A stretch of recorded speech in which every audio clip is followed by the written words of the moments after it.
get T half is equal to A naught minus half A naught upon K. Therefore, T half is equal to A naught upon 2K. Then next we see the shelf life or shelf life of zero order reaction.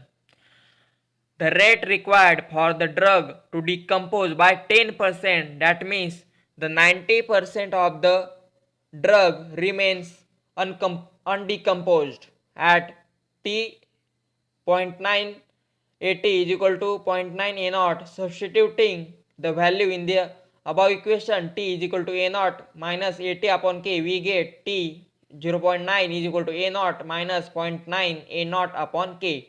Therefore, T 0.9 is equal to 0.1 A naught upon K. Then next we see the main reactions, that means the first order reaction. In that, when the rate of reaction is directly proportional to the first power of the concentration of a single reactant, the reaction is said to be first order with respect to the single reactant. The A, it gives product. The rate of reaction is given by minus dC by dt is equal to Kc. Therefore, dC by C is equal to minus K dt. Then we integrating the equation between the limits of concentration C naught at time T0 and concentration C at time T2, we get K is equal to 2.303 upon T log of Ct upon C. The above equation can be written as K is equal to 2.303 upon T into log of A upon A minus X. The unit of rate constant K of first order reaction time. Then next we see the examples of first order reaction. The decomposition of N2O3 in CCl2 solution. N2O5. N2O5 it gives 2NO2 plus half O2. Then next the decomposition of H2O2 in aqueous solution. The H2 plus I2 PT it gives 2HI. Then the hydrolysis of an ester CH3 COO C2H5 plus H2O, it gives CH3 COOH plus C2H5OH. Then the next example is inversion of cane sugar or sucrose. C12H22O24 plus H2O, it gives C12H22O4 plus C6H12 plus O2. Then next we see the half-life of first order reaction at time half C2 by 2. Substituting the value in the above equation, K is equal to 2.303 upon T log of Cn upon C. Therefore, T half is equal to 2.303 upon K log C upon Cn. Therefore, T half is equal to 0.693 upon K. Thus, the half-life of first order reaction is independent of initial concentration and the value of T half is 0.693 upon K.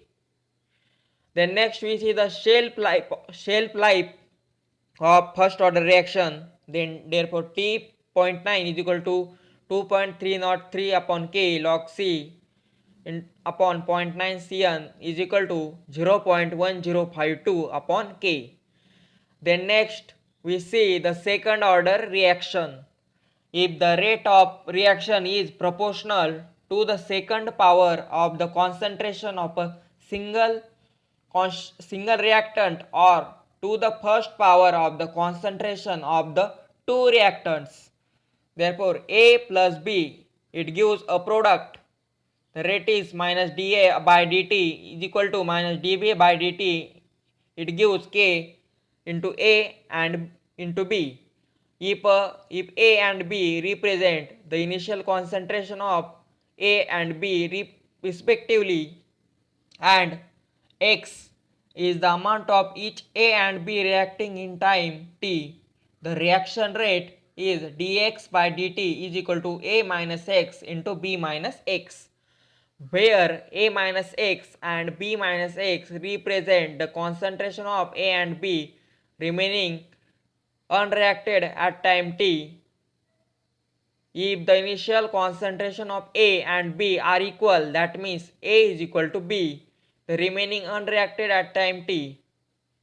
If the initial concentration of A and B are equal, that means A is equal to B. The above equation can be written as dx by dt is equal to k in bracket A minus x bracket square, or integrating between the limits x is equal to 0 at time t is equal to 0 and x is equal to dx at t is equal to t, we get k is equal to 1 upon t into x upon A minus x. Then plot of x upon A minus x against t gives a straight line with slope equal to k. Then next, if the initial concentration of A and B are equal or not equal, that means it is not equal to B. Integration of the above equation gives kt is equal to 2.303 upon A minus B into log of B in bracket A minus x upon A in bracket B minus x. In this case, plot of log of b in bracket a minus x into a in bracket b minus x against t yields a straight line with slope equal to a minus b upon k upon 2.303. Unit of rate constant k of second order reaction is liter mole inverse into second inverse. The half life of second order reaction is T half is equal to 1 upon A into K. Then next we see the most important pseudo first order reaction. The definition is, in a second order reaction, if the concentration of one reactant is in such large excess that is virtually remains constant, then the rate of change of concentration follows the first order. Hydrolysis reaction, that means acid or base catalyzed, are common examples of first order reactions. Also, if a buffer is used to maintain a desired pH, the reaction proceeding on addition of an acid or a base is a pseudo first order reaction. Then next we see the pseudo zero order reaction. A compound decomposing in solution exhibit a first order reaction, but if more of it present as insoluble excess, then the equilibrium is maintained between the compounds in a solution and that in the solid form. The concentration of the compound in a solution thus remain essentially constant till any of the insoluble drug material remains. Such a reaction is apparent zero order or pseudo zero order reaction. The example is aspirin solid, it gives aspirin in solution.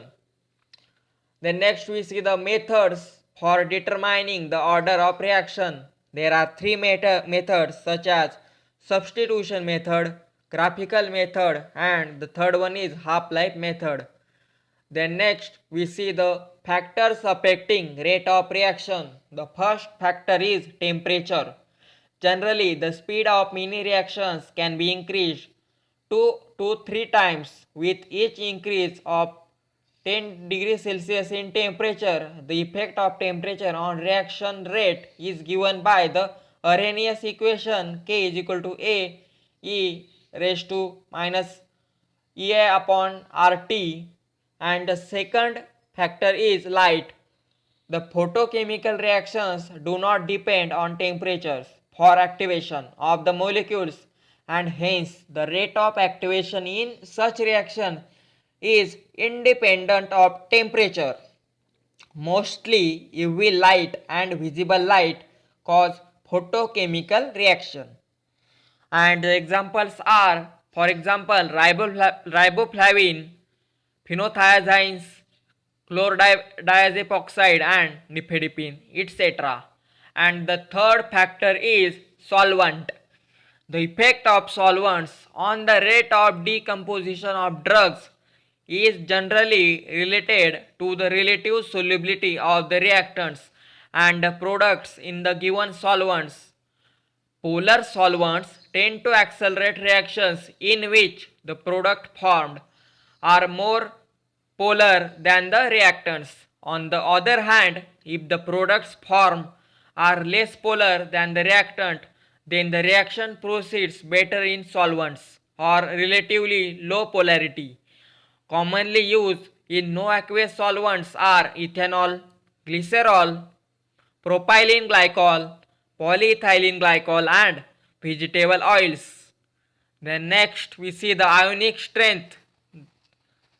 The effect of ionic strength of a solution on the rate of degradation may be expressed in the following equation. The equation is log K is equal to log K naught plus 1.02 ZA ZB upon into integration of mu square of mu, where K is the degradation rate constant and K naught is the reaction rate constant at infinite dilution, and ZA and ZB are the charges carried by the reactants A and B in solution respectively. Mu is the ionic strength of the solution. As increase in the ionic strength of the solution would tend to decrease the rate of reaction involving interaction between oppositely charged ions and increase the rate of reaction between similarly charged ions.